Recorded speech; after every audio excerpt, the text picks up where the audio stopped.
What's up, everybody? Matthew here. Thanks for checking into the YouTube channel. Listen, a couple days ago, I made a video about dumb mistakes that young pastors make, and I was looking through some of your comments when all of a sudden it struck me that maybe I should also talk to mature and seasoned pastors, veteran pastors as well, because we who've been around the block a few times, I've been in ministry since 2000, I guess. So 23 years of full-time professional vocational ministry, missions, youth pastor work, senior pastor work, etc. Learned a few things in my time, 23 years. I'm not saying I know everything. I certainly don't. But I think that the temptations to more mature pastors are just as ubiquitous as they are to younger pastors, though we often make very different kinds of mistakes.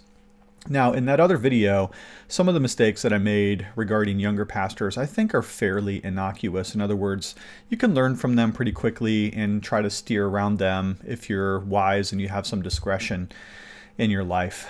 Some of the mistakes I'm going to mention here, though, are absolutely destructive to souls. In fact, I'm going to get increasingly more serious as we move through this list. I have 7 things I want to mention today. The first couple are pretty easy to avoid and to correct. The last couple, though, can absolutely destroy ministries, families, and churches. So we're going to get a little bit more serious as the tone of this video progresses through. Well, if you're new to this channel, my name is Matthew Everhard. I'm the pastor here at Gospel Fellowship PCA. We are a Reformed Presbyterian church just north of Pittsburgh here in Western Pennsylvania. If you're looking for a church like that, come check us out, Gospel Fellowship PCA. Also want to mention my friends at RPTS. If you're looking for a great seminary to go to, the Reformed Presbyterian Theological Seminary in Pittsburgh is excellent, conservative, biblical, reformed. It's a full, complete package for seminary education, especially if you are reformed-minded as I am. All right, that being said, let's start off with some of the more innocent mistakes that mature pastors make, and then we're going to get into the really damning kind of mistakes that they can just really totally destroy their entire career and even families and churches with. So first, the recycling of stories and sermons. Okay, starting off a little bit superficially here. Mature pastors have the temptation to tell the same stories over and over again. And not only is it weary to the listener, but it also shows a little bit of sluggishness and sloth when it comes to the preparation time in the study. Pastors, whenever we go to the pulpits, there is a sense in which you need to go get the fire and bring it back to the people, okay? If you're just taking a sermon that you did a couple of years ago and just kind of dusting it off a little bit, and then you go out there and you're ready to preach that thing again, man, don't be surprised if you don't find that the power and unction of the Holy Spirit is with you on those occasions. Now, Jonathan Edwards, my mentor, he used to do this quite a bit. In fact, he was known to have re-preached a number of different sermons a number of different times. And very often he'd give a little mark or a notation or some kind of just a brief reminder of where he was when he preached that sermon. He was doing some of that itinerant evangelism type things where you'd go to different churches and preach at the time of the revival. So to some extent, that is excusable. But if you're reusing the same content in the same church, that's going to grow pretty stale pretty quickly. So pastors, it'd be best if you would, again, go get that fresh fire from the heavens and bring it down. Study that passage anew every single time you come into the pulpit and get prepared for it. Now, I will tell you that I have myself made this mistake several times in my life. And it seems like every time I've tried to reuse a sermon illustration, or I've tried to reuse maybe a section of a sermon, it just tends to fall flat, okay? Now, there are times where I'll reuse a lecture. For instance, I have certain lectures that I give on occasion, like a lecture on the Great Awakening or certain lectures on Jonathan Edwards or something like that, and I use them in different contexts, and those usually end up being okay. But the times I've ever tried to re-preach a sermon, just like straight up, it has not gone very well for me, and it's to be avoided for the most part. Second mistake, trusting your own skill. Now, as pastors grow and they mature in the faith, of course, they acquire a whole number of skill sets, and they get very proficient at doing certain things. So, for instance, marriage counseling, or going into elders meetings, or going through a congregational meeting once a year in January. We acquire these skills, and that's all to the praise of God and to His glory, of course. We want to be skilled pastors. But sometimes what happens is we end up trusting our skill in a moment in which diligent preparation and certainly prayer would have served us a lot better. There have been times, and I confess, our schedules are so busy. We have so many complexities. We have so many pressures that are placed upon us that you'll say to yourself, well, I'm good at leading Bible studies. I could just kind of sit down with this group and just kind of take them through the text, but you haven't really prepared. You certainly haven't prayed much about it. I think that leads to deleterious results, and unfortunately, I think it leads to a deadening of the nerves of the ministry, if that makes sense what I'm saying here. Third, and along the same lines, is a pastor's temptation to pray extemporaneous prayers. Now, this is going to cut across the grain for some of you because that's all you ever do, okay? In certain circles, it's seen as extremely virtuous to be able to just close one's eyes and to just pray extemporaneous prayers. And I think all Christians, all mature Christians, should develop that skill. We can learn it in small groups. We can learn it in the Sunday school class. Probably the most important place where we learn how to pray is around the family devotion table. So it is important for any Christian to be called upon and say, can you pray? And the answer should be yes.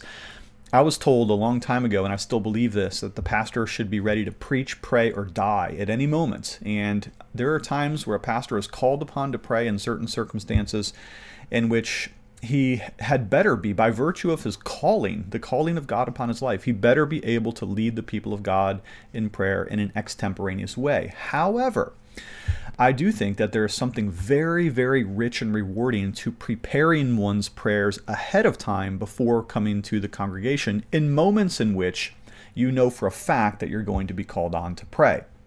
So, if you're going to a wedding and you know that someone's going to ask you to pray, why just offer up the first random thoughts that come to your mind? Why not prepare that prayer and think of something really rich and scriptural so that you can bring it to that occasion? Probably the most shameless time in which this circumstance applies is during the pastoral prayer in the worship service on the Lord's Day. Now, I think it would be better for pastors to really think richly and deeply about their pastoral prayer rather than just getting up there and saying kind of one of those repetitious, dear God, dear God, dear God, Heavenly Father, Father just, Father just, Father just type of prayers. I really think that shows a lack of spiritual preparation for the leading of the people of God at the time of the Lord's Day worship especially. The Westminster Assembly, they put together a few documents, including the Confession and the larger and shorter catechisms. They also put together the Directory of Public Worship, and in there, it does really exhort pastors to diligently prepare their prayers before they come to the people of God on the Lord's Day. And so what my habit is, and maybe this could be a pro tip for you, who knows, I do bring a prayer notebook into the pulpit for my pastoral prayer before I preach. And on the left side of the page, I work through some of the themes of the psalm of the day. We always have a certain psalm that we use as we do our call to worship in the beginning, and we just progress through them one at a time. I think we're on number 39 this week or something like that. Next week will be 40. And I take the themes of that psalm and I place them on the left side of the sheet, and I pray through the psalm. I'm praying the scriptures back to the Lord. So it takes preparation to do this. And then on the right side of that notebook that I bring into the pulpit, I put specific requests, usually praying for the magistrates or our civil government, praying for revival in our land, praying for sick people in the church, praying for anything circumstantial related to that morning, whether it's a baptism or somebody's, in the hospital or whatever it is we're thinking of. And then I pray that prayer of illumination and then lead the people in the Lord's Prayer. So it takes diligent preparation to pray well. And I think seasoned pastors, they often just skip over that and they say, I can do this easily enough. Fourth, along that same lines, we're getting a little bit more serious here, but not quite yet to the real heavy ones. A failure to engage in continual education or ongoing education. Pastors, a lot of us, especially in the Reformed tradition, a lot of education is required of us. We're supposed to have a bachelor's degree as well as a seminary degree. Now, there are extraordinary clauses in our Book of Church Order in which a pastor can be ordained or stated supply or licensed, at least in the PCA, one of the presbyteries, without having those things. We call that the extraordinary clause. But for the most part, pastors are pretty highly educated persons. Now, I can't speak for your tradition. Some of you are in traditions where virtually no educational requirements are there. You just have to convince a committee or a congregational meeting that you're the guy. we'll set that aside. But education is a lifetime call. We have to continue to sharpen the sword. What good would it be if you went into battle with a sharp sword, but you never sharpened it again, right? Or if you were a lumberjack to go into the woods with a sharpened axe at first, only to fail to sharpen that same axe for the rest of your life. Obviously, in those scenarios, that's no good, right? No bueno, no good. For pastors, it's the same exact thing. We have to continually sharpen ourselves, and that comes through either diligent personal study, for those of you who are self-motivated enough to do it, not everybody is, probably also taking some courses from time to time, at least going to conferences to sharpen up, presbytery meetings, taking notes off of other pastors. And in this day and age where there's so much good content online, it would be shameful to not take advantage of that. You can listen to practically anybody and sharpen the sword. You can go back and listen to Dr. Martin Lloyd-Jones's great sermons. You can listen to many of the greats. You can listen to many of the contemporary leaders in Reformed and biblical thoughts. But there would be no excuse to not continually sharpen that sword and to assume that your education is already serious enough. Fifth, and again, we're still not to the dark channels yet, but we're going to be in a moment, to fail to train volunteers. Pastors, we get good at certain things. There are certain things that we do pretty well at. And unfortunately, so many pastors, what they'll do is instead of training a volunteer or an elder or a deacon to do that thing, they'll just do it themselves. And so what happens is kind of a twofold problem. First, the pastor burdens himself with carrying all this weight. He's doing absolutely everything. It's like, well, I can make a bulletin too. Okay, so I'm going to do the bulletin. Not in my circumstance, but I'm just imagine. I can do PowerPoint slides. I can get early enough in to turn on the lights. I know how to, I don't know how to do the AC and the heating thing. I'll fix that myself. Okay, you can, but should you? And unfortunately, pastors really, really drain their own energy. The energies that they should have been putting into the previous things on this list instead of recruiting volunteers. So the twofold problem there is, one, you don't use the people that are in your church that have skills and gifts and are ready to serve. You push them off and you don't equip the volunteers that you could be using. And then secondly, you burden yourself. Now, let's get into the two serious ones that will derail. And I promise you, they will derail and ruin your life. Number 6, if you begin to let your moral guard down in regards to your relationships with women or even young people in the church. Now, we live in a day of social media. We live in a day where communication is very easy, and there are so many different modes of communication. We have the phone. You can pick up the phone and call somebody. You can text somebody, just texting phone number to phone number. You can Facebook message. You can Twitter DM. You can email people. I think of all those options, picking up the phone and calling somebody and emailing somebody is the most professional way to speak to people. Of course, you can send private messages by Instagram, but I don't know if that's appropriate. And unfortunately, we've seen a lot of people in the ministry that have gotten into really negative habits and negative spirals in terms of their communications with women and even young people, to the effect that the pastoral parishioner relationship is minimized and made negligent in some ways, to the extent that that relationship begins to become so familiar that therein lies the temptation that ends up destroying marriages. People become friends at a level that's not appropriate for the pastor and the parishioner. And not only does that inspire jealousy, even in situations in which maybe there is nothing nefarious going on, but a spouse begins to sense it and there's some jealousy happening there. Or wrong things are communicated by the frequency of communication, the frequency, how much you text that person, how much you Facebook message that person, using private messaging services rather than something that seems more professional like a phone call or an email. Of course, the Billy Graham rule related to meeting with women in public or in private without having your secretary there, at least to observe across the door. You know, one thing that you can't see here in my office, I really appreciate this setup, is that my secretary is right over there. We have a door between our offices, but there's a window in that door. And so it would be impossible for me to bring somebody here in a way that would be inappropriate without multiple perspectives on what's happening in this office. Okay, we can close the doors and have private conversations, but I got a window in this door and there's another door there that also has a window in it. And unfortunately, I think all of these kind of informal modes of communication, they really serve to break down that pastor-parishioner relationship and so informalize relationships that unfortunately it is the seed that very often sows destruction. And that brings me to my seventh one, which is overt sexual sin. Guys, this will absolutely wreck you. If you were to fall into sexual sin, it will destroy your marriage. It will likely ruin your relationships with all of your children. Okay, it will destroy the relationship or marriage, if any, of the other person, and it will absolutely tear the congregation to shreds.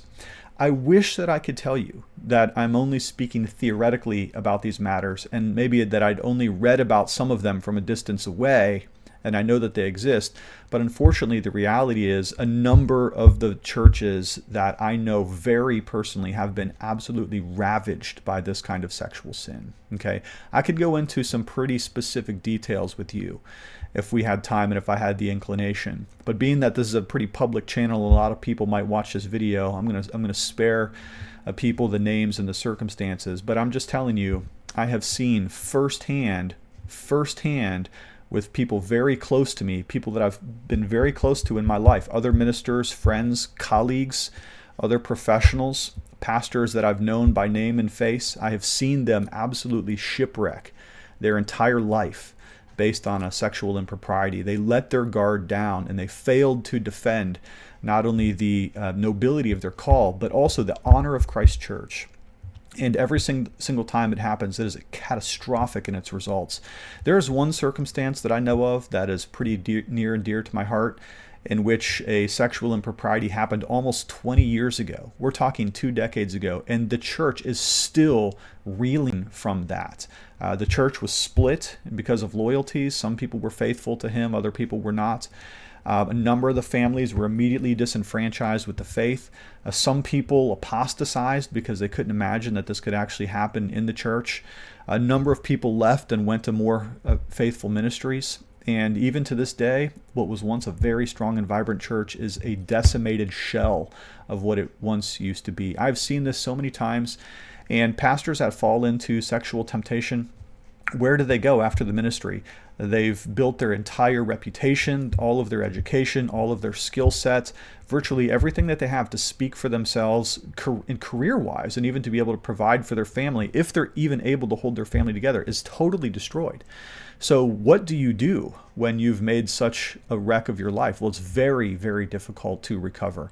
Now, you may say to me, well, yeah, but I knew a couple of circumstances in which there was a lot of grace and forgiveness and everything was okay at the end. All right, fine, that's great. But I will tell you, more times than not, any sort of sexual impropriety by a pastor of a church leads to utter and complete destruction. Very often the ruination of the soul of the person that they were supposedly ministering to. And often those ministry relationships get way out of control, and before you know it, man, God's name is dishonored and the church is wrecked and people's personal lives are absolutely destroyed.